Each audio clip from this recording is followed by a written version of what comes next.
Thank you for visiting our channel. Today I came out to review and also quick unbox this awesome looking projector. It is from a company called Gammabai and this is model called Joy.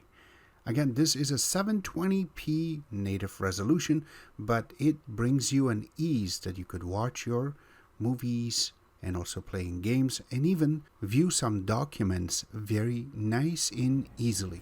I do not want to forget, if you haven't subscribed to our channel, click the subscribe button. Make sure you share this with your friends and family and make sure you click the notification icon, select all, in order to get notified once we have a new video out. On top of that, if you have a question, drop them at the bottom of the video. We love to help you out ASAP. And don't forget to click the like button. It really motivates us to make these type of videos quickly with a little more detail every time. So here are all the components that are part of the box. Now it comes with this little page that will give you their website and also their contact information. It's really cool. And then when you look on the back part of it, it has the information that you need to fill out.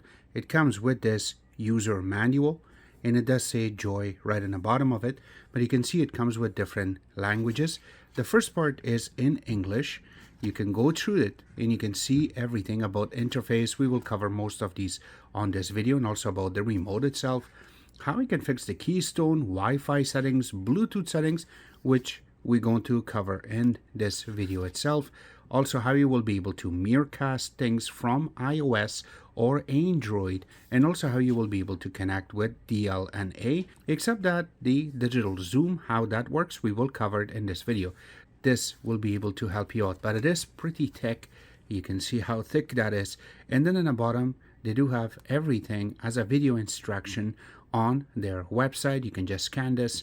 Even from this video itself, you will be able to present it on your phone. You will be able to see the videos, except that all the information is in the bottom. It also comes with this little adapter, and one side it is an audio jack which will be connected to the AV port on your projector. We will show you when it gets there. Also, these are the prongs for the audio. These are for our right and left audio, and for the video this is called RCA connections, so you can connect it to older type of gaming or VHS or even beta tapes. This will help you out. There is an AC adapter. You can see this part will be connected to the projector, which is really good. And then this one is created for Canada, United States. Now if you do live around the world, they will give you the different one so you can connect. It also comes with this little remote. Now most of these projectors come with this type of remote. It's an IR remote. It is inside of a little plastic, and they put it in a plastic so it doesn't get scratched up. Well, here you go. You can see it has the power. You have the little settings button on the top. Then you have the screen size, the Keystone, and also source. You have the navigation key with the OK in the middle. Then you have menu, home, also return, volume down, mute, and volume up. And that's about it. There's nothing around it, just the IR sensor, which is right on the top. This little part is when you put it on the ground, it does not move, which is really good. And also, you want to open the back. There should be a little part that you can put your fingernail to it, and that's how it opens. And no, you don't break it. There's no batteries included in the box, but you can get 2 AAA batteries, and this will really work and function. And when you're putting it back together, you got to bring a little force. There you go. And now it is perfectly closed. And the big moment is the actual projector itself. It is a little bit big size, so we will just take it out. There is a little handle for it that you can grab, and that way you can take the plastic off from the bottom. Now plastic is created so that way it doesn't get scratched up. And yes, there's another plastic in the front. We gotta take that out too. So satisfying. And here you go. So this is how it really looks. When you put it on a side, the lens is big enough. You see everything around it and all the connections. So let's go ahead and cover everything about it first, and then we will turn it on and test it out. All right, so from the front you can see there is a lens cap that you can take off, and that way you can play with the actual projector. There's an IR sensor and then name of the company written in the front really nicely. Now when you go to the side, you have 2 parts. These are for speaker, and then you have a little spot in the bottom which is going to be for your power. Now when you go to the back, you have more space. This is mostly about breathing, and also the speaker is going to be around here. And then you have one USB connection. you have one headset jack, and then you have an AV port. This is where the AV port will be connected. And then you have an HDMI connection. And you also have an IR connection so that we can make the IR work a little bit further. But for that you need adapter, and it's not part of the box. Going on the other side also, you have a little part for and then this part is for the handle, which I'm going to show in a couple of seconds. Now the handle itself comes down so you can cover that part, and then once you flip it on the top, there you go. So there are some buttons. This one is going to be for the source. This one is an escape button, and then you have a navigation key with the OK in the middle. And then on the top, if you look, this is where you will be able to focus the screen itself, and then the Keystone is going to be digital. Now when you go to the bottom, you have these little rubbers so you can stand up. There's a little part that you can hook this up on a tripod, and then there's a little sticker that will give you a lot of information about the actual company, how much power it intakes, and everything is going to be written in the bottom.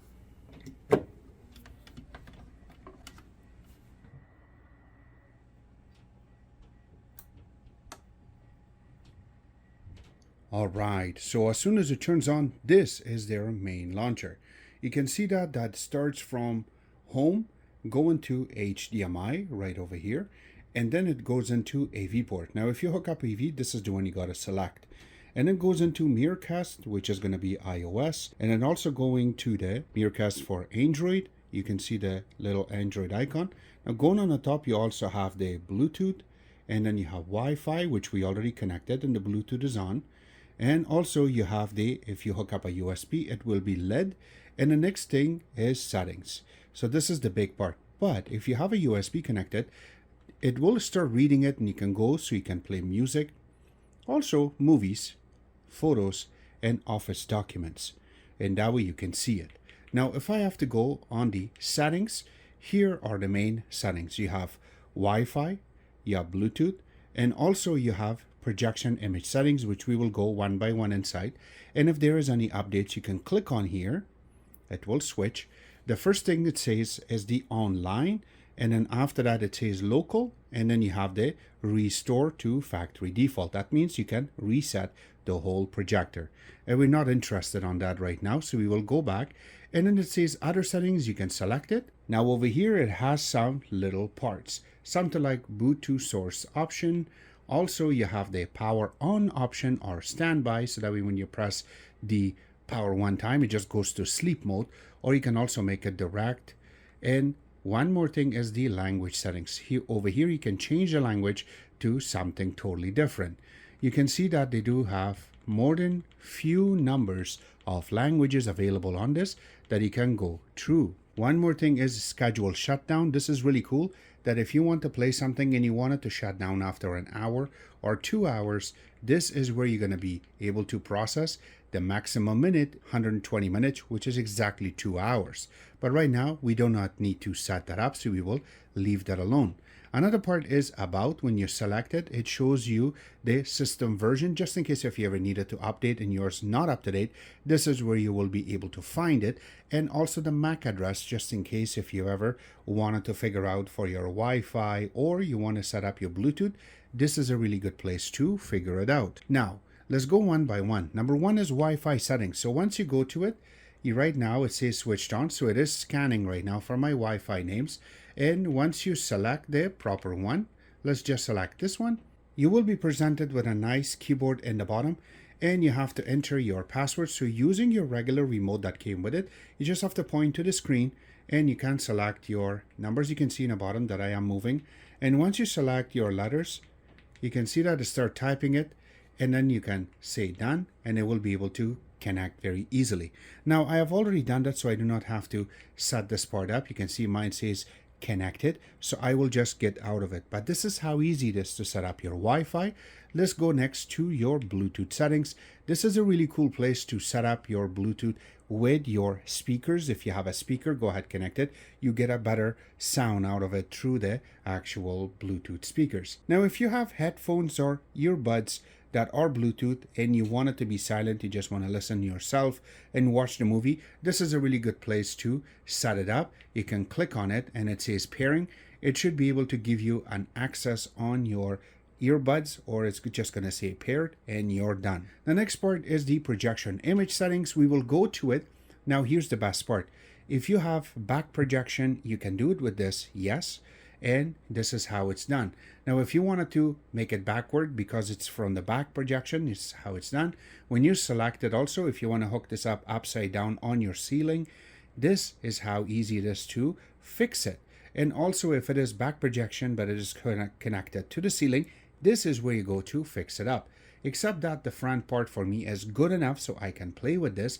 The next part is the 4-point Keystone. This is next level. So you have to select it.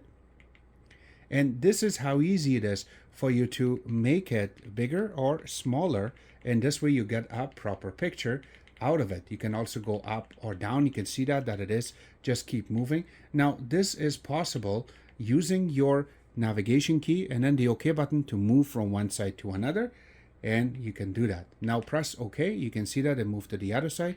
Press OK again, goes to the bottom, and you can use your arrows what indicates to you to up and down to make it move, so this way you have a straight lines all the way across. That's not the only thing, your focus will be really good too when you're playing with it. Here you go, this is that part. Now the next part is the biggest part, that a lot of projectors have it manual or it does not have this function whatsoever, and this little projector have it. Is called zoom. Now this has digital zoom. When you select it, you can see right now I'm 100%. Now here's the best part. The other ones you've seen before that we had to go slowly because it was blinking all the time, and it goes down to a little number. Now with this it's very easy. You just point and you have to press, and you can see how small the screen gets from about 2 meters. Or when you press it back to go to 100%, this is maximum that you can see. Beautiful. Now the further you place your projector, the bigger it will get, and also the quality will change once you go further. So the one that I recommend all the time is maximum 120 inches, which this is our testing, and you will get a perfect picture with a perfect color and also perfect brightness. Now the next test we will do is going to be brightness. So let's get out of this. So this is our reading from very near to the projector itself. It's out of 2000 lux. We got 400 and roughly about 440. It goes a little bit higher than that too, but this is one number. Now near to the screen. Now this is just a fan noise to see exactly what type of numbers we are getting.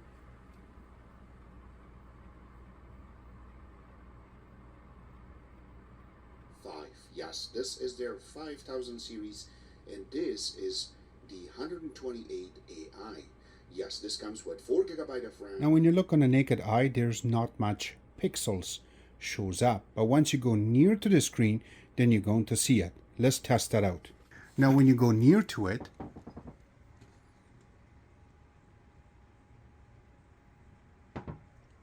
you can see the pixels, and I did this hands-free so I can show you guys how it really looks. So there you go. This is how it really looks when you have a proper video on your screen. I have to mention a few things that once you have your lights off, this is how it really looks. Now let's turn on the light. Now remember that I am hands-free. You can see that I'm moving my camera. So now when you turn it on, this is how it really looks. Unless you have a dimmer and you can make your light a little bit dim, and then it looks beautiful. But it is really made so you can watch it in the dark. So once you turn off the light, this is how nice and clean it will look. So yes, this is not really made for daylight. This is really made for night. And you want to go to the backyard and you want to play something on the screen. This will really grab your attention and it will do the job for you properly. That's not the only thing. You can hook this up on top of a tripod and it will sit properly for you. But you do require to have a power line connected in order for you to play with it, except that it is beautiful. Now while playing with this projector, we thought, you know what, let's connect our Xbox to this. And once we did that and start playing video games, I start noticing that the latency on this is really good. It's not that low and it's not that high. So which means is if you are going to play a first player shooter or you want to play it online, you're not going to see that little latency that once you press the button and how fast it will get to the screen. In this case, it's going to go to your console, to the projector, then it's going to be on the wall for you to see. It's very low. We did not really measure it by a number, but I can say that when we are playing with this car, you can see that it goes very smooth. It goes really nicely, and you do not have to worry about making sure that you do a move ahead of a time before you see the action on the screen. So it's perfectly played very well. Now, this was our take on this projector. I have to mention that this is something that we try to bring out in little pieces, and I hope you guys like our video. If you do like it, click the like button, subscribe button on the top, comment on the bottom. Always remember to visit our own website, which is xctex.info. Like us on Facebook, follow us on Twitter, Instagram, and other social networking places, and thank you.